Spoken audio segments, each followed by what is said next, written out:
good, Commanders fans? Just wanted to go over my final 53-man roster projection. We did do it last night at the Commanders Kings live event, but the live stream had some technical difficulties. So I don't think you guys were able to really hear it from what I have heard and seen. But we'll probably do it tonight again on a live with Terry McLaurin. But I just want to say it on my own channel too, just so I can kind of have some bragging rights when I'm right. I couldn't care less whether I'm right or wrong or whatever, but it is fun to go back and look. So I've been doing a 53-man roster probably at least once a week for the last 3-4 weeks. So definitely got to do it. It's less than 24 hours. So before 4, they have to make the final cuts. They usually get it done around sometimes earlier than 4, really like 3 o'clock, 2 o'clock. We'll see. They really should have been cutting guys. They should have been cut guys. Like Chris Moore should have been cut. Carlin Vidgers, but they probably want to keep him on the practice squad. Excuse me. But there's some guys that should have just been released and cut and gone anyway. But they had to keep the 90-man roster. It's not like the old school days where it was 90, 70, and then 53, like week by week. All right, so 2 quarterbacks. I'm going to do rapid fire because you guys know how I feel about everybody, honestly, already. So rapid fire. I'm not even going to talk about the quarterbacks. Y'all already know what it is. Sam Hartman and Josh Johnson, they should not be rewarded for bad behavior. They should not be on an NFL roster. I don't think they're better than Jordan Ta'amu for the defenders. Like, let's just keep it a buck. I don't care about the emergency quarterback rule. Keep 2 guys right now. Tyler Huntley, Snoop, a.k.a. Snoop, was released. And I think we should give him a call. You know, he fits the mold. He fits our roster. He fits the Cliff Kingsbury system, the one that he runs here. The prototype, the dual threat ability. I think he would be great as an emergency quarterback. Like, if knock on wood, like, because everybody's saying the same thing. Like, if we get to our 3rd quarterback, it's over with anyway. But if you have Snoop as your 3rd quarterback, Snoop can fool around and run this offense. And he was bad with the Dolphins last year, but he was solid with the Ravens at times. He actually made a Pro Bowl. I would fool around and get Snoop. He'd be leaps and bounds ahead of Sam Hartman and Josh Johnson. At least he's actually had positive games in the league. Like, he's had some positive moments in the NFL. I'm not saying he set the world on fire, but for a backup in the NFL or a 3rd string guy in the NFL, he would probably be the best 3rd string quarterback in the NFL. Like, by far. 4, we already know after the B-Rob trade to the Niners. They're going to keep 4 guys. C-Rod, Eckler, Billy, and McNichols. And I'll talk about later who I think is going to start. I think I already said who I think is going to start or be RB1. But right now, we're just focused on the 53-man roster. They're not going to keep 5. They're not going to keep Felton or Casimir Allen. There's no reason to do that. Put those guys on a practice squad. Casimir Allen, you may not really need to put him on a practice squad at all. So 4 running backs, 4 tight ends, ERTZ, Bates, Sinnot, Yankoff. You can argue with yourself who you think is better, Yankoff or Ben Sinnot, who should be tight end 3. I mean, they both have similar numbers. Like, let's just keep it real. They really do. There's really not much of a difference, in my opinion, between the 2 at this point. There's really not. Offensive lineman, 9. Laramie Tunsil, Brandon Coleman, Tyler Biadasz, George Fant instead of Trent Scott, Andrew Wylie, Josh Conerly, Michael Deiter, Nick Allegretti at guard, and Chris Paul. Trent Scott did not make the roster. Hopefully he can go on the practice squad, but I have George Fant, the guy that they just brought in, to make the roster over Trent Scott to be that backup swing tackle. Trent Scott did a decent job last year, and he caught a touchdown pass. So, I mean, I wouldn't be surprised if they went with Trent Scott over George Fant. Sam Cosmi goes on the PUP list. So I have him on the PUP list. Like, he just got hurt. Like, we beat, not just got hurt, but we beat the Lions on January 17th or the 19th. And that's very, very late in the season, in the playoffs, of course. So to be back for week 1 is just, I think it's a bit much, a lot of optimism on that. So he's hit all the markers, but I don't think he'll be ready. I think he will be sitting out the first 4 games of the season, and he will be on PUP. I'm trying to think of Nick Harris. I do like him, who they just brought in. Maybe they could bring him in or whatever and have him instead of Michael Deiter. Like, we'll see. I don't think they're going to do that, though. But I wouldn't be surprised if they did. Foster Sorrell gets cut. And Julian Jones already got cut. Who are the other tackles, though? I think that's all I can really remember. Julian Jones, Foster Sorrell, Nate Herbert retired. So those are all the offensive linemen anyway. So, but that's it right there for the offense, wide receivers. All right, I just want to get, before I get to the wide receivers, I want to give a quick shout out to SeatGeek. Ooh, what's good, y'all? I just want to give a quick shout out to today's sponsor, SeatGeek. I'm super excited to see the Commanders this year, and I just went to the Commanders training camp practice. And the way that I got in was by using SeatGeek. I'm looking for good deals, and SeatGeek will give you the best deals on tickets. With over 28 million downloads, SeatGeek is the #1 rated ticketing app. There are more than 70,000 events listed on SeatGeek, including concerts, sports, festivals, and more.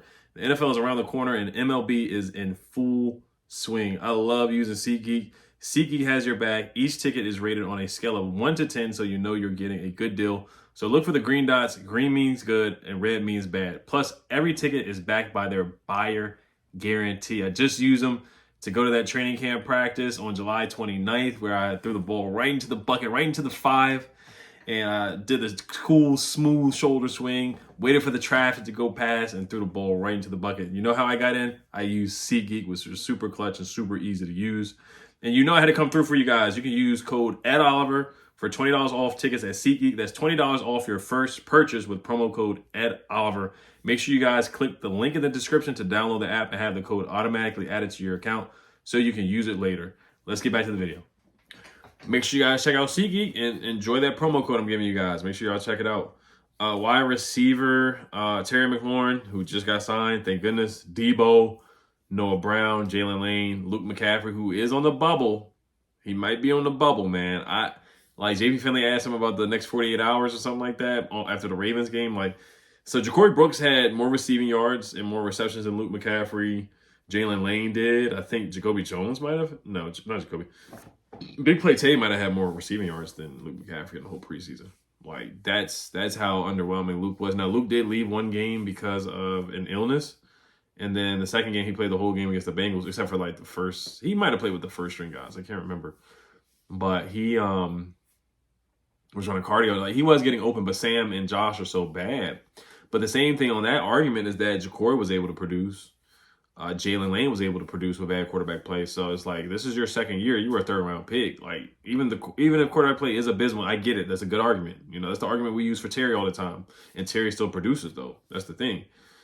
Luke, he just may not be it, man. He may just be a friend of a friend of a friend, or really just a friend of a friend with Christian McCaffrey, or a family member with Christian McCaffrey, the brother of Christian McCaffrey and Adam Peters. And they're friends because they work together. Or Adam Peters was the assistant GM, and then Christian McCaffrey was the running back. So that's just the family connections. Dad is Ed McCaffrey. So just all the family connections. I think that. I'm not going to say I think. It is a reason why he was drafted in the third round. He should not have went in the third round. And he converted from a quarterback to a wide receiver. So he's an athlete, but just not athletic enough. He's not twitched up enough. He can't make guys miss, really. He did make some guys miss against the Ravens. But he can't make anybody miss in a phone booth. He's not quick. He's not explosive. It's just not really anything elite from Luke. You look at Jalen Lane, you say elite speed. He can make guys miss. He's got really good hands, too, apparently. He had that and one catch against the Bengals, and we just haven't seen that from Luke. Now, Luke did create separation during the season, but Jaden just could not connect with Luke for whatever reason. So that's why I am giving Luke a leash. I would not cut him, but he is wide receiver 5. Jalen Lane definitely surpassed him. That's a fact. But I wouldn't cut him this year. I think next year when you have Terry, Deebo, maybe he'll come. If you re-sign Deebo, let's say we have an awesome year again, right? You bring back Deebo on a 2-year deal. You already have Terry signed. Let's say you make a reasonable deal to Noah. Noah has a solid year. He has 500, 600 receiving yards. Let's say Deebo has 800. Let's say Terry has 1,200. That falls in line on the total pool of wide receiver 1, wide receiver 2, wide receiver 3, right? Jalen Lane gives you 400 to 500 yards. 300 is fine. That's better than what Diami's ever done in his career. No shots at Diami. But you guys get the point of the hypothetical, what I'm saying with the stats, right? If our top 4 guys play well and do what they're supposed to do, and because Jaden's going to make them better, and let's say you do go after a receiver in the draft, you probably will, to replace Luke and move on and just bring some more talent in the room. I think that's what they should do.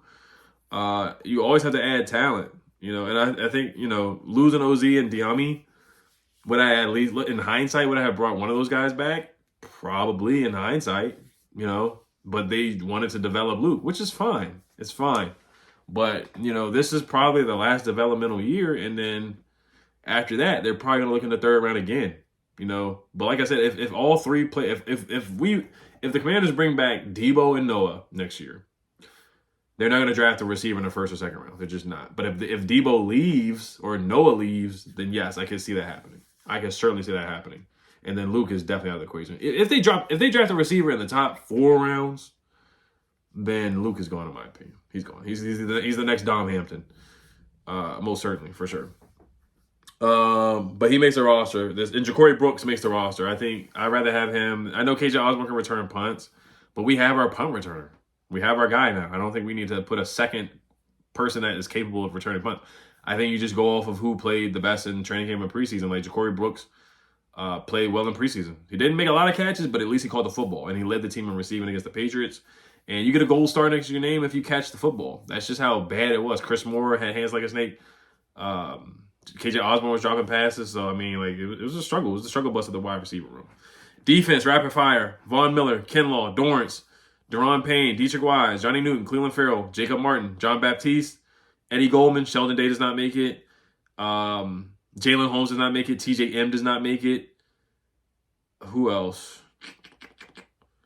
Who else at defensive end? Let me look at our roster real quick. See who else is on our roster. But those are the guys that I have on there. Where is our roster?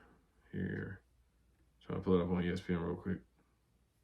The depth chart for the defense. Andre Jones Jr. doesn't make it. Carl Davis does not make it either. Ricky Barber, Noah Pollard do not make it. And that's really it for the defensive ends right there. That's it for the defensive ends. Some people have Clelin not making it. I have Clelin making it. I haven't making it. I don't have Andre Jones making it or Jalen Holmes making it, though. So that's why I have from our defensive line. Defense rapid fire again. Linebackers, Bobby Wagner, Frankie Luvu, Jordan McGee, Nick Bellore, and Kain Madrano. Alex Cahoe comes in close, but he doesn't get there. Who else? Who else is a linebacker on our depth chart? Cam Arnold doesn't make it. I like him, though. And but Ali Cahoe, I hope he's gonna be on practice. Nobody's gonna poach him away. Nobody's gonna take him away. It would be crazy if somebody did just sign him. They're like, oh my gosh, this guy played so well in that Ravens game. Oh my goodness. And they signed him. That would be crazy though. I don't think it happens though. Oh, he was a 5-star at Alabama, so we gotta get him. So I highly doubt that happens though. But that would be crazy if he doesn't make it to the practice squad. Cornerbacks, this is super easy. Marshawn Lattimore, Trey Amos, Mikey Samerstill, John Jones, and Noah I. Carlin Richards and Bobby Price got mossed by Mitchell Tinsley. So they, not just because of those two plays, but Carlin Richards couldn't tackle anybody. Like once he got ran over by Gibson or Gibby, like he just gave up, man. So I think he'll be on the practice squad though. Daryl Worley practice squad, guys like that practice. Essang Bassey practice squad, guys like that practice are going to be on the practice squad. Safety, Will Harris, Quan Martin, Tyler Owens, Jeremy Reaves, and Percy Butler. That's pretty easy. And then special teams, Gateway Long snapper. So Tressway or Matt Gay, who is very iffy right now. Tressway and the long snapper, Tyler. I always forget his name. I actually remembered his name. That's why I wrote down Gateway Long, because I just couldn't remember his name. So, but yes, Nick Bellore is going to make it, guys. He's going to make it. He might be the surprise cut, but you need that special teams demon on there.